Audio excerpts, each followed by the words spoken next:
In this video, we're going to go over the redial functions, the directory functions, and the call log. So as you can see on the display here, we now have a redial button that appears. That's because this phone has placed at least one phone call, so there is a number to redial. If I press the redial button, I can see the list of numbers that have been called, the last time they were called, and the number of times they've been called. I can use the arrows to scroll through, and if the list was longer, I could keep scrolling through multiple pages. The phone seems to store up to about 24 of your past calls. So you can scroll through, find the one you want to call, and you can either hit call to call them back, or you can hit details to see details of the last time you spoke to them. And again, we can continue through the details page to scroll through past calls. Once we found the one that we want to call back, again, we can hit call or we can hit OK, either one. And now we're calling that extension back.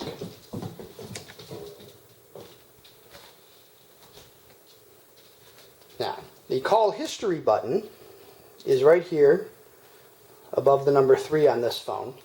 Looks like a handset icon with 3 little lines to the right of it. We see that it is lit up at the moment. That tells us that we have missed a call. So if I press the call history button, it defaults to our missed calls. So now I can look through all the calls that have come into the phone that we did not answer. I've got these little right and left arrows here that tells me there's more to see. So if I go to the right, here's a history of all the incoming calls, all my outgoing calls, or all calls.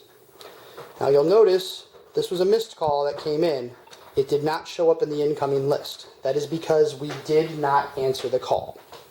Okay? So just like the redial, I can go for details, or I can call them back.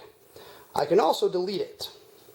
But you'll notice now that we've looked at our history and we've seen our missed calls, our history button is no longer lit.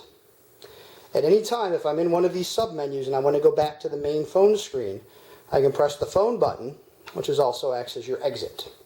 And that takes us back to the main screen. The directory button looks like a little phone book icon. On this phone, it's above the number 1. So if I press that, it brings up a list of all the numbers in our directory. You'll notice here that it's starting off with contacts all. The system can store external phone numbers, internal extensions, plus you can add personal speed dials to your phone. So I can have personal numbers added up to 100 associated with this extension.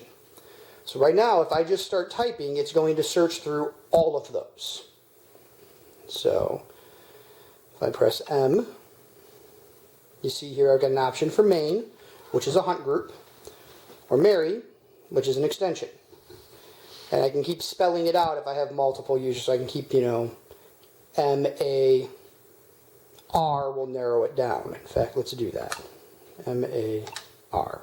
So now it's narrowed it down to Mary. And I can just press that, and now Mary's extension is ringing. Okay. If I go back in here, I can hit the right arrow, and now I'm only searching my personal directory. You'll notice that there are no entries. This is the speed dials programmed only to this phone.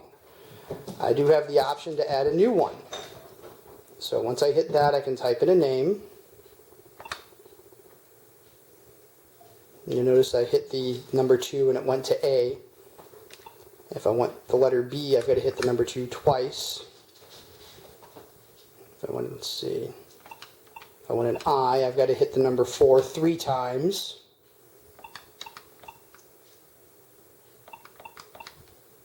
Okay. So once I've got the name in there, and I do recommend doing first and last name, that way your directory is more easily navigable. I would scroll down the number, and I would enter in the phone number. Now, if your system requires a code to dial out, you'd want to put that code in there. So in this case, we would do a 9, and the rest of the phone number. Okay. I would hit save when I'm done, or for now, I'm just going to hit cancel. Again, to get back out of this directory, I hit the phone icon, and I am back at the main menu.